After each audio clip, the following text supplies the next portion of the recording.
नमस्कार, जिंदाबाद। आज तुम्हा सर्वांना ऑगस्ट क्रांती दिनाच्या आणि जागतिक आदिवासी दिनाच्या पूर्वसंध्येला मी शुभेच्छा देतोय।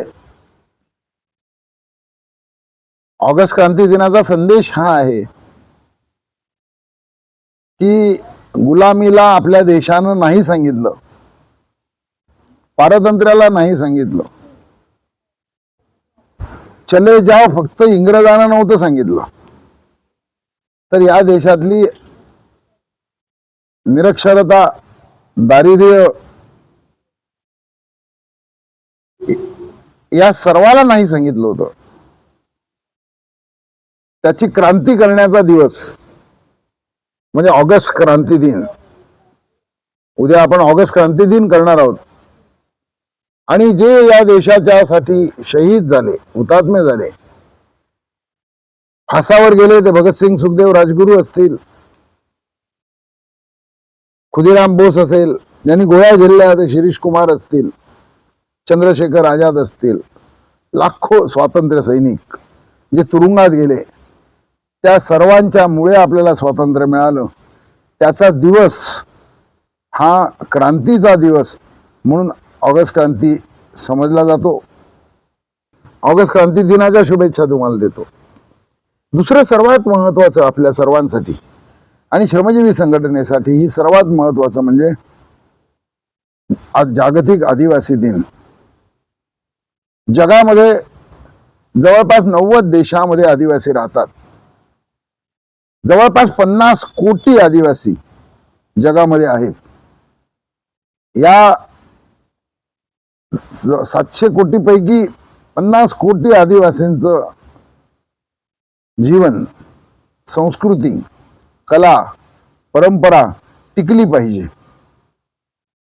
हे तर महत्वाचं आहेच। कारण आदिवासीची संस्कृती वेगळी आहे, परंपरा वेगळी आहे, ती परंपरा जतन केली पाहिजे। एका बाजूला आदिवासींच्या निरनिराळ्या कला आहेत, नृत्य आहेत, वाद्य आहेत, चित्र आहेत, या निरनिराळ्या कला जतन केल्या पाहिजेत। पण फक्त कला जतन, संस्कृती जतन करण्याचा हा दिवस नाहीये। महत्वाचा प्रश्न, ऑगस्ट क्रांती दिनाच्या निमित्ताने स्वातंत्र्य आलं, जगभरामध्ये, आपल्याकडेच नाही जगभरामध्ये आदिवासींनी जगायचं कसं असा प्रश्न आहे। आदिवासींचा प्रश्न फक्त दारिद्र्याशी निगडीत नाहीये, फक्त गरिबीशी निगडीत नाहीये। आदिवासी जल, जंगल आणि जमीन याच्यावर आधारलेला आहे। जंगलाशी आदिवासींचं नातं आहे, वनाशी आदिवासींचं नातं आहे, निसर्गातल्या पाण्यावर आदिवासींचा अधिकार आहे, जमीन आदिवासी कसत आले त्याच्यावर त्यांचा अधिकार आहे, आणि विस्थापनाचा सर्वात मोठा धोका, विकासाला विरोध नाही आहे कोणाचा, पण विकासाच्या नावाखाली जे विस्थापन होत आहे आदिवासींचं निरनिराळ्या प्रकल्पांसाठी, त्यासाठी जागरूक होणं आणि आपलं अस्तित्व टिकवणं, आपल्या मुलांच्या शिक्षणाचा प्रश्न आहे। मुख्य प्रवाहामध्ये सुद्धा आपल्याला यायचंय, आपल्याला जंगलही राखायचंय, जंगलातही राहायचंय, पण आपल्याला मुख्य प्रवाहामध्ये सुद्धा यायचंय आणि त्यासाठी मुलांना शिक्षण मिळणं आवश्यक आहे।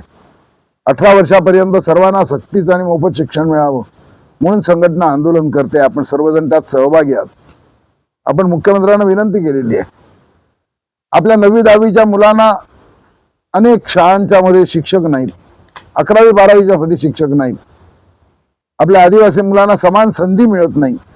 या समान संधीचा आग्रह आपल्याला धरायचा आहे जागतिक आदिवासी दिनाच्या निमित्ताने, की आमच्या संस्कृतीचा तर प्रश्न आहेच, आमच्या अस्मितेचा तर प्रश्न आहेच, परंतु आमच्या अस्तित्वाचा प्रश्न आहे, आमच्या जगण्या मरण्याचा प्रश्न आहे।